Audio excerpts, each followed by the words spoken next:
Russell Wilson mistreated, the NFLPA chimes in. Plus, the NBA trade deadline is today at 1 p.m. Mountain Time.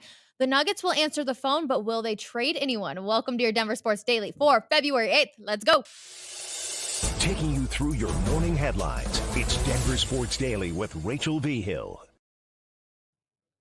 The NFLPA told media members that the Broncos and Russell Wilson have come to a resolution. All signs are pointing to a divorce for the two parties, especially after the Broncos had beaten the Chiefs. George Payton goes to Russell Wilson and his team and asks him to renegotiate some things about his contract. Now, the NFLPA chimed in and said, "We believe that our member was in the right and was being mistreated." Lloyd Howe told the media that in a press conference held at the Super Bowl Media Center inside the Mandalay Bay Convention Center. He quote unquote says, "We support our player and how they should be treated, whether it be financially or any other matter." Take a listen. So with that matter, as well as other matters that, get out there in the news, the PA is very involved, working with our member as well as their representative, and working to get it to a resolution that's protecting our member and putting them in the best financial position that was originally agreed to and will continue. I'm not going to get into exactly what happened or didn't happen with Russ, but the PA was involved and we did get to a resolution. Andrew Mason talked with Tony Romo during media availability during the Super Bowl week.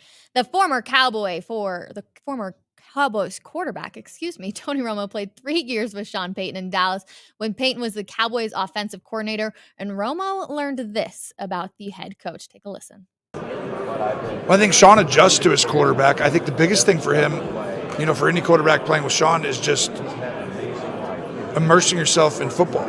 And Sean's going to get the best out of you. And sometimes your environment matters, right? Sean's got to adjust to whether he has good offensive linemen or not, good receivers or not. Year one, I thought they really came on. I thought he did an incredible job of really figuring out his own team. And I think you're going to see that improve next year. Now, they're in a really difficult division. You've got some of the greatest coaches ever. Andy Reid, Jim Harbaugh now, Sean Payton. So, to me, it's one of those where you could do everything right and still not win. But I think you're going to find very quickly that Sean will figure it all out. The Las Vegas Raiders have found the man who will run their offense. The team is hiring former Bears offensive coordinator Luke Getsy.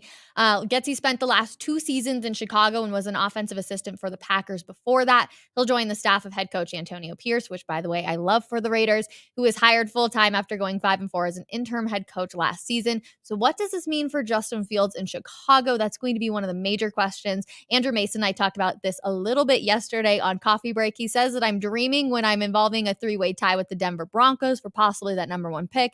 While I do happen to agree, hey, I can dream. We got plenty of time before the draft is going to start. Now, looking ahead to the Chargers, their head coach Jim Harbaugh is back to bringing an old friend to run his offense. The team is hiring Greg Roman as its new offensive coordinator. Roman served as Harbaugh's OC with the 49ers from 2011 to 2014. He also had a 4-year OC stint with Harbaugh's brother, Ravens head coach John Harbaugh. So, of course, they're just going to kind of all be in the mix right there. And he'll replace Kellen Moore, who was hired by the Eagles. Considering Roman's success with mobile quarterbacks, former NFL quarterback, there's going to be a lot of going on with, obviously, Justin Herbert and what this is going to look like. So plenty of good stuff right there. Now, moving on, we got to talk about Boomer and what he is saying. Everyone, do we remember when we heard Bill Belichick was going to be the next head coach for the Atlanta Falcons? Well, apparently that could have been the case. However, Bill Belichick actually turned down the job. Boomer was in the Super Bowl in Las Vegas and did an interview. And he said, "I was told yesterday, and I do believe it from the source that I got it from, that supposedly Arthur Blank brought in Bill Belichick and could have offered him the job. I don't know why guys say no, but legitimately an NFL executive basically told me that they believe that Arthur Blank offered Bill the job."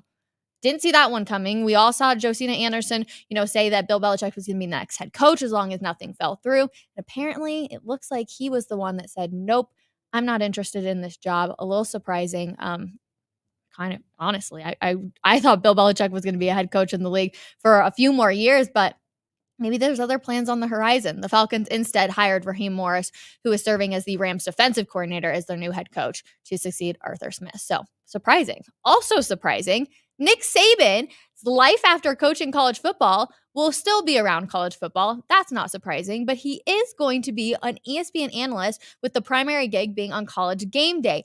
I love this for Nick Saban. I think he's going to be great at this. I have seen clips of him aside from the football field, and he's hilarious. He cracks jokes. And to be as good of a head coach as he was, the GOAT of all head coaches, you have to be good at communicating. So I think we're going to learn a ton from Nick Saban. I think he's going to be cracking a few jokes. I'm excited for it. He ends up saying in a statement, ESPN and College Game Day have played such an important role in the growth of college football, and I'm honored to have the opportunity to join their team.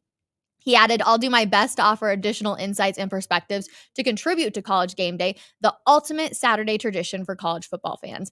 I love this so much for Nick Saban. So congratulations to him. Great job to ESPN and College Game Day. I think it's going to be absolutely hysterical. I cannot wait for next fall. And the NBA trade deadline, everybody, is here. This next Mile High Minute is brought to you by Smashburger. The trade deadline expires at 1 p.m. Mountain Time today, and Michael Malone doesn't believe the team will make any moves. They will take phone calls, but likely to remain with the current roster. The Nuggets played dodgeball yesterday during practice to get ready for their game against the Los Angeles Lakers. Honestly, I think it was hysterical. So funny. It was the players versus staff and coaches. 2 games. They ended up splitting 1-1. And Michael Malone said he felt targeted with that as well. So again, they will take on the Los Angeles Lakers tonight in LA at 8 p.m. Mountain Time on TNT. The Lakers will be wearing their Black Mamba jerseys in honor of Kobe Bryant following the unveiling of his statue. So just to let everybody know about that, they will be wearing those jerseys, and I'm sure you're going to see a lot of it on the broadcast, is that will be on TNT. And just one other thing, the unveiling represents a significant day marking 2/8/24, which of course are all Bryant jerseys. So the 2 is for his daughter, Gianna. The number 8, of course, was a Kobe jersey, and then number 24 as well. So I do really like that. Now, yesterday, there was some trade stuff, and a lot of people remember this name. Former Denver Nuggets guard Monte Morris was reportedly traded on Wednesday, but it will not be back to the Mile High City. Lots of tears. There were a few talks of, hey, he could possibly come back. Unfortunately, he will not be. Morris spent the last 5 years of his career with the Nuggets, and now he is on the way to the division rival, and he will be joining his former Denver top boss, Tim Connolly, in Minnesota. So a reunion out there. Denver and Minnesota are currently tied atop in the Western Conference, and it is a tight race also with the Clippers and the Thunder as well. And you guys, honestly, I love that move. I think it's great. I'm excited to see the reunion. I wish Monte could be coming back, but it just doesn't really make sense. So, of course, when they had traded him, it was for Will Barton and then KCP, which we have all grown to love as well. He became a staple in the starting 5 for the Nuggets to end up winning their first championship. So just a reminder, one more time, the trade deadline is at 1 p.m. Mountain Time today. So we will see if any other moves start to happen. Colorado Avalanche. It was a brutal start for the Avalanche returning from the All-Star break. They get 1 out of 4 points in the first 2 games. They're looking to bounce back tonight as they take on the Carolina Hurricanes. Again, you can tune into that game at 5 p.m. Mountain Time. The Carolina Hurricanes, they're not a bad team, so this will definitely be an interesting one, and hopefully the Avs can get back on track. Now, if you're a Colorado Rockies fan, you understand a lot of the struggles that come with that. And Fangraphs projects the Colorado Rockies to have an MLB worst 0.1% chance at making the postseason in 2024.